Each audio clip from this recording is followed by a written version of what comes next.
Viral nga ngayon sa social media ang ama ni Carlos Yulo.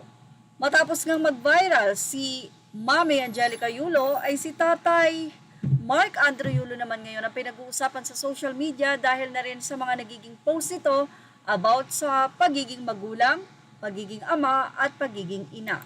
Sa kanyang naging post, ibinahagi niya ang pahayag ng isang Facebook page na may pangalang Abu Bakar Pakasum Sultan. Sa naging mensahe, narito po ang nilalaman. Laging sinasabi sa amin ni Mama, ngumiti kayo sa inyong ama kapag umuwi siya sa bahay dahil ang mundo sa labas ay malupit at nakakapagod para sa mga ama. Ano ang pagkakaiba ng ina at ama?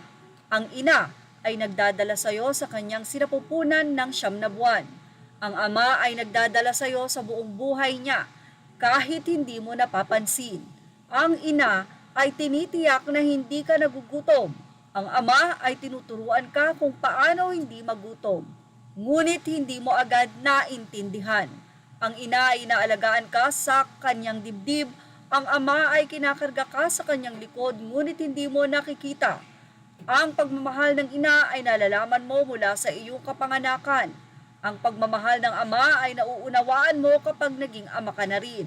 Kaya't maghintay ka ng may pagtitiis. Ang ina ay walang katumbas na halaga. Ang ama ay hindi mapapalitan ng panahon. Napansin din ng mga netizen ang naging post nito o re-repost niya ang mensahe ni Nesty Petesio matapos itong sabihin na ayoko na nahihirapan pa sila, so kung kaya ko silang tulungan. Yun ang pangarap ko sa kanila. Lagi ko na ngang nakakalimutan ang sarili ko. Mas gusto kong nakikita na okay yung mga kapatid ko, pamangkin ko, mama ko, ganun lang kasimple ang pangarap ko.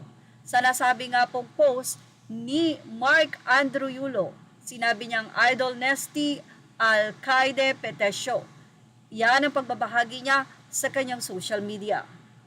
Say ng isang netizen, life is like a wheel where there's ups and down. Kahit gaano ka kayaman, lahat dadanas niyan in a form of trials in different category.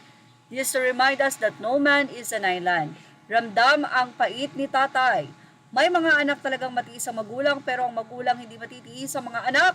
Mabulag si Golden Boy sa Buwal Girl sa hindi siya makatanggap ng bad karma, baka pag parating siya sa ganoong panahon, baka magulang niya ang sandalan niya. Say naman ng isang netizen, kung may pagkakamali at pagkukulang ang bawat isa sa kanila, sa Diyos nila isulit yan, kaya lubayan na sila, walang mangyayari kung tao ang huhusga. Hindi natin alam ang tunay na katotohanan, ang Diyos ang maghahayag ng katotohanan. Say naman ng isa, grabe nga yan ang girlfriend inimbita sa Malacanang, yung tatay, nakipagsiksikan sa kahabaan ng top nung parade niya, di man lang inimbita sa karosa niya. Grabe talaga kung ayaw na makipag-usap sa nanay niya, kahit sana sa tatay na lang niya muna.